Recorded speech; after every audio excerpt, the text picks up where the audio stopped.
Saudi আরবে একজন প্রখ্যাত আলেম মারা গেল। মারা যাওয়ার পরে তাকে কবরস্থ করা হলো।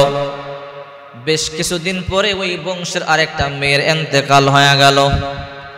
তখন পরিবারের লোকদের সিদ্ধান্ত হলো, আমাদের পরিবারের একজন আলেমকে যেই কবরের মধ্যে কবরস্থ করা হলো, আমাদের এই মেয়েকে সেই কবরের মধ্যে দাফন করা হবে। কারণ অনেক দিন আগে ইন্তেকাল হয়েছে, এখন হয়তো কবরের মধ্যে তার কয়েকটা হাড়গোড় পাওয়া যাবে, এর বেশি কিছু পাওয়া যাবে না। এই হাড়গোড়গুলো সরাইয়া অন্যদিকে দাফন করিয়া এই কবরের মধ্যে আমাদের মেয়েকে দাফন করা হবে। সবাই সিদ্ধান্ত নিল। সিদ্ধান্ত অনুযায়ী মেয়েটাকে গোসল দিয়া কাফনের কাপড় পরাইয়া জানাজা দিয়া মেয়েকে দাফন করবার জন্য কবরের পাশে নিয়ে গেল। যেইনি কবর খনন করা হলো, আশ্চর্য ঘটনা, হজের মৌসুম চলতেছিল।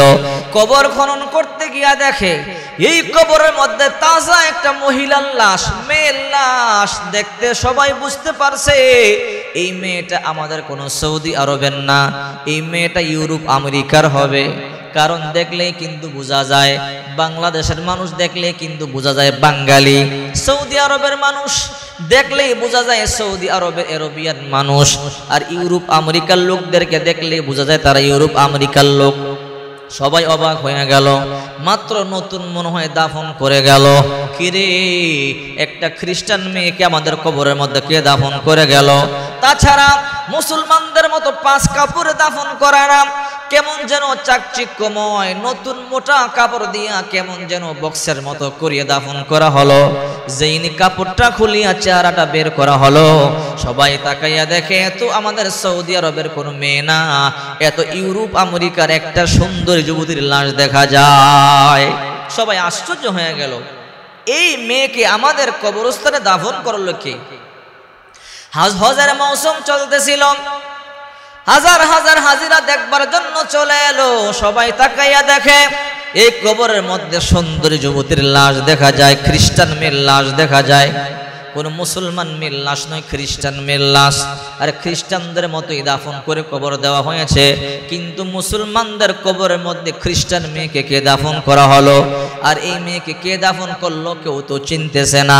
হঠাৎ করে ইউরোপ থেকে আসা একজন হাজী সাহেব তাকাইয়ে দেখে, কিরে, আমার পরিচিত মেয়েটা দেখা যায়, এই মেয়েকে আমি ভালো করিয়া চিনি।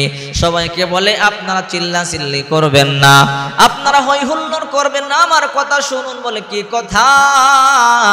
বলে, এই মেয়েটাকে আমি ভালো করিয়া চিনি, এই মেয়ের বাড়িও আমি ভালো করিয়া চিনি। এই মেয়ের বাড়ি হলো ইউরোপে, তার দেশ যেই দেশে আমার দেশ সেই দেশে। আমি হজ করবার জন্য আসলাম, এই মেয়েকে আমি ভালো করিয়া চিনি। বলে, তুমি এই মেয়েকে কেমনে চিনো? বলে, তাদের বাড়িতে আমি কাজ করতাম, আমি গরিব মানুষ, তাদের বাড়িতে আমি কাজ করতাম। এই মেয়েটা বড় ধনী পরিবারের, খ্রিস্টান পরিবারের, তাদের টাকার অভাব নাই, পয়সার অভাব নাই। তার বাবা বড় ধনী মানুষ, কোটি কোটি টাকার মালিক, তার বাবার টাকার অভাব নাই, পয়সার অভাব নাই। তাদের বাড়িতে আমি কাজ করতাম, ড্রাইভিং করতাম, বাজার সদাই করিয়া দিতাম। তাদের পরিবারের একজন বিশ্বস্ত মানুষ ছিলাম আমি। কিন্তু আমি নামাজ পড়তাম, কোরআন তেলাওয়াত করতাম, আমি ইসলামিক মাইন্ডের ছিলাম। তখন মেয়েটা একদিন হঠাৎ করে আমাকে জিজ্ঞাসা করে, তোমার ধর্মের নাম কি? আমি বললাম, আমার ধর্মের নাম হলো ইসলাম। মেয়েটা বলে, ভাই, তোমার চাল চলন বড় সুন্দর লাগে, তোমার ধর্মটা আমার কাছে বড় পছন্দ হয়। আমি তখন মেয়েকে দাওয়াত দিলাম, তুমি ইসলাম কবুল করে নাও, তুমি মুসলমান হয়ে নাও। মেয়েকে আমি কিছু কিতাবাদি দিলাম, মেয়েটা পড়লো, পড়ার পরে সিদ্ধান্ত নিল আমি মুসলমান হয়ে যাব। আমি মেয়েটাকে কালিমা পড়াইলাম, ইসলামের দাওয়াত দিলাম, মেয়েটা মুসলমান হয়ে গেল। মুসলিম হওয়ার পরে মেয়েটা আমাকে বলে, ভাই, আমি আমার মুসলিমের পরিচয়টা আমি আমার আব্বা আম্মার কাছে তুলে ধরতে চাই। বলল, না রে বোন, না, এখন তোমার আব্বা আম্মাকে তুমি বলবা না। যদি তোমার আব্বা আম্মাকে বলো, তারা রাগ হবে, আমার উপরে অত্যাচার করবে, আমাকে তোমাদের বাড়ি থেকে বের করে দিবে। এখন তুমি বলিও না, যখন আমি তোমাদের বাড়ি থেকে কোনো একদিন চলে যাব তখন তুমি বলবা। ঠিক আছে। এমন করে করে মেয়েটা গোপনে গোপনে ইসলামের হুকুম হাকাম মানতেছিল, গোপনে গোপনে নামাজ পড়তেছিল, কোরআন তেলাওয়াত করতেছিল। হঠাৎ করে একদিন আমি চাকরি সারিয়া চলিয়া গেলাম। চাকরি সারিয়া চলিয়া যাওয়ার পর আমাকে আল্লাহ তাআলা অনেক সম্পদ দান করলো, আমি ধনী হয়ে গেলাম। এই জন্য আমি হজ করবার জন্য আসলাম। এই মেয়েটাকে আমি ভালো করিয়া চিনি, এই মেয়েটাকে আমি ভালো করিয়া জানি। এই মেয়েটা এখানে কেন? আমি ইউরোপে যাব, ইউরোপে গিয়ে সঠিক সন্ধানটা নিয়ে আবার আমি সৌদি আরবের মধ্যে আসবো, আপনাদেরকে বলবো। এই কথা বলবার পর ওই হাজী সাহেব আবার ইউরোপে চলে গেল, তাদের দেশে চলে গেল। যাওয়ার পর আগের মালিকের বাড়িতে গেল। যাওয়ার পর বলে, মালিক আপনাদের একমাত্র কলিজার টুকরা কন্যাটা কোথায়? বলে, কেন? বলে, না জানতে চাই। বলে, আপনাদের কলিজার টুকরা কন্যা সন্তানটা কোথায়? বলে, আমাদের কন্যা সন্তানটা মরিয়া গেছে। কবে মরল? বলে, বেশ কিছুদিন হয়েছে মারা গেছে। তাই নাকি? বলে, হ্যাঁ। কোথায় দাফন করেছেন? বলে, এই কবরে। বলে, তাই নাকি? বলে, হ্যাঁ। বলে, না না, আপনাদের সন্তানকে সৌদি আরবে দেখে আসছি। বলে, কি বলো? বলে, আমরা তো এই কবরের মধ্যে দাফন করেছি। বলে, আমি তো মিথ্যা কথা বলি না, আপনাদের বাড়িতে বহু বছর কাজ করেছি, কোনোদিন মিথ্যা কথা বলছি নাকি? না, বলো নাই। আমি মিথ্যা কথা বলছি না, আপনাদের মেয়ের লাশটা সৌদি আরবে দেখে আসছি। বিশ্বাস না হলে কবর খনন করেন, আর কবর খনন করিয়া দেখেন কবরের মধ্যে লাশ নাই। বলে, তাই নাকি? বলে, হ্যাঁ। ওই মালিকের বিশ্বাস হয়ে গেল, কারণ এই ছেলে আমাদের বাড়িতে যতদিন ছিল মিথ্যা কথা বলে নাই, সে মিথ্যা কথা বলতে পারে না। চলো কবর খনন করি। কবর খনন শুরু করে দিল। কবর খনন করতে করতে যখন কবর খনন করা হলো, হঠাৎ করে তাকাইয়া দেখে কবরের মধ্যে আশ্চর্য একটা লাশ দেখা যায়। দাড়িওয়ালা, টুপিওয়ালা মানুষের মতো, মুখের মধ্যে দাড়ি, লম্বা লম্বা দাড়ি। একজন আলেমের লাশ দেখা যায়, একজন মুসলিমের লাশ দেখা যায়। খ্রিস্টান অবাক হয়ে গেল, তুমি কেমনে বুঝলা? তুমি কেমনে জানলা আমাদের কবরে আমাদের মেয়ের লাশ নাই? বলে, সৌদি আরবের একটা কবরের মধ্যে এই মুফতি সাহেবকে দাফন করেছিল, সে মুসলিম ধর্মের অনুসারী, তার কবরের মধ্যে তার লাশ নাই, তার লাশটা এই কবরে চলে এলো, আর তোমাদের কন্যার লাশটা সৌদি আরবে চলে আসলো, চলে গেল। বলে, তাই নাকি? বলে, হ্যাঁ, আমি নিজের চোখে সৌদি আরবে তোমাদের কন্যার লাশটা দেখে এসেছি। ওই আল্লাহর বান্দা আবার সৌদি আরব চলে আসলো। আসার পরে বলে, ও আল্লাহর বান্দা বান্দি, তোমাদের মুফতি সাহেবের আলেমের লাশ এই মেয়ের কবরের মধ্যে দেখে আসলাম, আর এই মেয়ে যাকে যেখানে কবর দিয়েছে ওই কবরে মুফতি সাহেবের লাশ, আর এই মুফতি সাহেবের কবর এই মেয়ের লাশ। আমি বুঝলাম না ঘটনাটা কেমনে হইল। সৌদি আরবের বড় বড় আলেমদেরকে দাওয়াত দিল, ও ওলামায়ে কেরাম, আপনারা সিদ্ধান্ত দেন এটা কেমনে হলো? এই আলেমকে এই কবরের মধ্যে দাফন করা হলো, এই কবরের মধ্যে খ্রিস্টান মেয়ে চলে এলো, আর খ্রিস্টান মেয়েকে যেই কবরে দাফন করা হলো সেই কবরে আলেমের লাশ দেখে আসলাম, ঘটনা বুঝলাম না।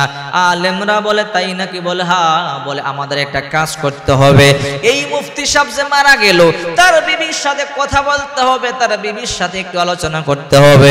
তাই সবাই তার বিবির কাছে চলে আসলো।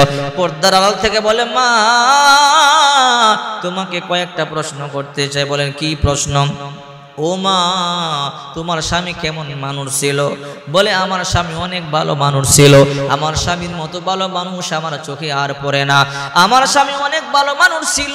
বলে, কেমন ভালো? বলে, আমার স্বামী 5 ওয়াক্ত নামাজ আদায় করত, জীবনে কোনোদিন নামাজ তরক করে নাই, তাকবীরে উলার সাথে আমার স্বামী নামাজ আদায় করত। শুধু তাই নয়, আমার স্বামী একটা সুন্নতের আমল পর্যন্ত ছাড়ত না, আমার স্বামী কোনোদিন তাহাজ্জুদের নামাজ মিস করতো না। শুধু তাই নয়, আমার স্বামী রমজান মাসের রোজাও মিস করতো না, আমার স্বামী প্রত্যেকটা আমল পুঙ্খানুপুঙ্খানুভাবে আদায় করত। আমার স্বামীর মতো এমন ভালো মানুষ আর আমার নজরে পড়ে না। ও বোন, দেখো তোমার স্বামীর কোন বদ আমল তোমার নজরে পড়ে কিনা? বলে, আমার স্বামীর কোন বদ আমল আমার নজরে পড়ে না। ও বোন, মনে করে দেখো। হঠাৎ করে মেয়েটা বলে, হ্যাঁ, আমার স্বামীর একটা বদ আমল আমার মনে পড়ে গেছে। বলে, কি বদ আমল? বলে, আমি আর আমার স্বামী যখন একান্ত মিলিত হতাম, যখন সহবাস করত, ঠান্ডার সময় আমার স্বামী গোসল করতে অলসতামি করত, আর বলতো, আরে আমাদের ধর্মের এই সিস্টেমটা, আমাদের ধর্মের এই নিয়মটা বড় কষ্টকর, যদি এই নিয়মটা খ্রিস্টানদের মতো হইতো বড় ভালো হইতো। খ্রিস্টান ধর্মে সহবাসের পরে গোসল করবার কোনো বাধ্যগত নাই, আর আমাদের ইসলাম ধর্মে গোসল ফরজ হইলে গোসল করতেই হবে, সহবাস করলে গোসল করা ফরজ হয়ে যায়। এই সিস্টেমটা খ্রিস্টানদের ধর্মের খুব ভালো লাগে। আমার স্বামী শুধু এই জিনিসটা অপছন্দ করত, আর ইসলামের যত হুকুম হাকাম আছে তা পছন্দ করত, ইসলামের যত হুকুম হাকাম আছে সব মানত, কিন্তু এই একটা জিনিস আমার স্বামীর কাছে কষ্ট লাগতো। আমার স্বামী ফরজ গোসল করতে অলসতামি করত, আর বলতো খ্রিস্টানদের নিয়মটাই বড় ভালো। আলেমরা বুঝতে পারলো, আর বলতে বাকি নাই, বুঝতে বাকি নাই। আল মারউ মা মান আহাব্বা, আমার রাসূল সাল্লাল্লাহু আলাইহি ওয়াসাল্লাম বলেন, যে যাকে মুহাব্বত করে তার সাথে তার হাসর হবে, যে যাকে মুহাব্বত করে তার সাথে তার হাসর হবে। ও বন্ধু, সে খ্রিস্টানদের একটা কালচারকে পছন্দ করেছে, এই জন্য খ্রিস্টানদের সাথে তার হাসর হয়ে যাবে, তার সব নেক আমল বাতিল হয়ে গেল, কারণ সে খ্রিস্টানদের ধর্ম পছন্দ করেছে, খ্রিস্টানদের ধর্মের আমল পছন্দ করেছে। রাসূল করিম সাল্লাল্লাহু আলাইহি ওয়াসাল্লাম বলেন, তুমি যাকে ভালোবাসবা তার সাথে তোমার হাসর হবে। যদি তুমি নবীকে ভালোবাসো, নবীর সাথে তোমার হাসর হবে। যদি তুমি ফেরাউন, নমরুদ, হামান, আবু জাহেলকে ভালোবাসো, তাদের সাথে তোমার হাসর হবে। হে যুবক, মেসিকে ভালোবাসো, নেইমারকে ভালোবাসো, তাদের সাথে তোমার হাসর হবে। মেসিকে ভালোবাসিয়া কানের মধ্যে রিং লাগাইলা, নেইমারকে ভালোবাসিয়া কানের মধ্যে রিং লাগাইলা, হাতের মধ্যে ছুরি পড়লা, বুকের মধ্যে মেসি নেইমারের ছবি লাগাইলা। আল্লাহর কসম করে বলি, রাসূল করিম সাল্লাল্লাহু আলাইহি ওয়াসাল্লাম বলেন, মান তাশাব্বাহা বিকওমিন ফাহুয়া মিনহুম, যে যার সাদৃশ্য অবলম্বন করে সে তার মতোই হইল, তার সাথে তার হাসর নাসর হবে। আল মারউ মা মান আহাব্বা, যে যাকে ভালোবাসে তার সাথে তার হাসর হবে। এই জন্য সাবধান, তুমি ভালোবাসবা আবু বকরকে, তুমি ভালোবাসবা ওমরকে, তুমি ভালোবাসবা হযরত আলীকে, ওসমানকে, তুমি ভালোবাসবা সাহাবায়ে কেরামকে, তুমি ভালোবাসবা বিশ্বনবী মুহাম্মদ রাসূলুল্লাহ সাল্লাল্লাহু আলাইহি ওয়াসাল্লামকে। বিশ্বনবী মুহাম্মদ রাসূলুল্লাহ সাল্লাল্লাহু আলাইহি ওয়াসাল্লাম বলেন, মান আহাব্বা সুন্নতি ফাকাদ আহাব্বানি ওয়া মান আহাব্বানি কানা মাই ফিল জান্নাহ, যে আমার সুন্নাতকে ভালোবাসলো সে আমি নবীকেই ভালোবাসলো, আর যে আমি নবীকে ভালোবাসলো আমি নবীর সাথে তার হাসর নাসর হবে। আল্লাহর হাবিব বলেন, যে আমার সুন্নাতকে ভালোবাসলো সে আমি নবীকে ভালোবাসলো, আর যে আমি নবীকে ভালোবাসবে আমার সাথে হাসর নাসর হয়ে যাবে। বন্ধু, বিশ্বনবী মুহাম্মদ রাসূলুল্লাহ সাল্লাল্লাহু আলাইহি ওয়াসাল্লাম বলেন, মান আহইয়া বিসুন্নতি ইনদা ফাসাদি উম্মতি ফালাহু আজরু মিয়াতি শাহীদ। শেষ জামানায় যে নবীর একটা সুন্নাতের আমল করবে, আল্লাহর হাবিবের একটা সুন্নাতকে মানবে, একটা সুন্নাতকে জিন্দা রাখবে, রাসূল করিম সাল্লাল্লাহু আলাইহি ওয়াসাল্লাম বলেন 100 গলা কাটা শহীদের সওয়াব আল্লাহ তার আমল নামায় দিয়ে দিবে। শেষ জামানায় একটা সুন্নাতের আমল করলে আল্লাহ তাআলা তার আমল নামায় 100 গলা কাটা শহীদের সওয়াব দিয়ে দিবে। এই জন্য বলে, হে যুবক ভাইয়েরা, হে যুবতী বোনেরা, হে মা বোনেরা, নবীজির সুন্নাহ মোতাবেক চলবেন। নবীজির সুন্নাতগুলো মানতে পারলে জীবন সুন্দর হবে, দুঃখ দূর হবে, মুসিবত দূর হবে, বালা মুসিবত দূর হবে, আল্লাহ জীবনকে সুন্দর করে দিবে। মৃত্যুর পরে হাসতে হাসতে নবীজির সাথে জান্নাতে